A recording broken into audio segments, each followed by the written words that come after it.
So this video is about altitudes and orthocenters, and altitudes and orthocenters are our last triangle segments that we are learning about. An altitude is a segment joining a vertex to the opposite side so that it is perpendicular to that side. And remember that perpendicular means that it creates a right angle. So this is an altitude because it is perpendicular to the side that is opposite. And remember that opposite just means across. So the altitude of a triangle can be inside, outside, or a side of the triangle. And if we look at this first triangle, the altitude, again, I'm just going to drop down from the vertex, and that's going to be a right angle. This is important because it gives me two right triangles that I can find missing sides with.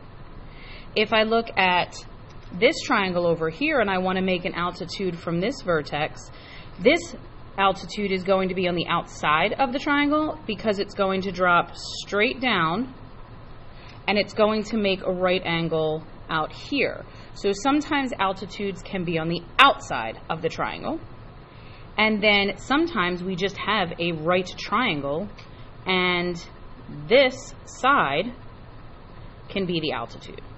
A triangle can have three altitudes at the same time, and the three altitudes of the triangle intersect at a point called the orthocenter.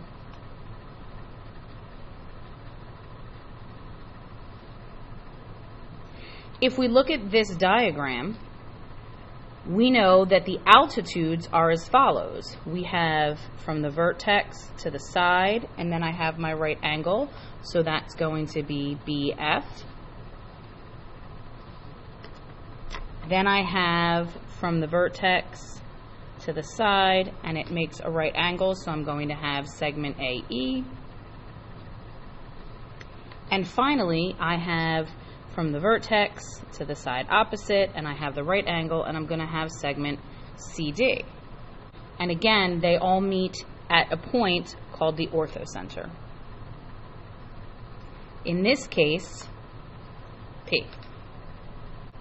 There isn't a lot of additional math that we're going to be doing with altitudes and orthocenters because altitudes don't bisect anything, they don't create congruent parts. What they do create is right triangles, and when we're using right triangles, that just means we're going to continue to use the Pythagorean theorem.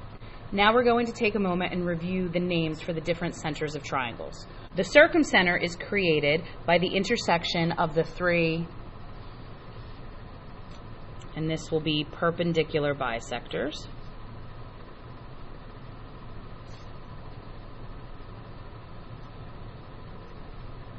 The incenter is created by the intersection of the three blank of each angle, and that's going to be angle bisectors.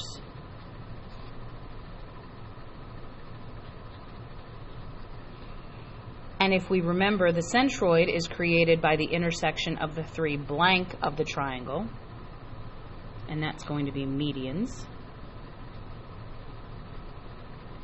And the orthocenter, which we just learned about, is created by the intersection of the three blank up in the triangle, and that would be altitudes.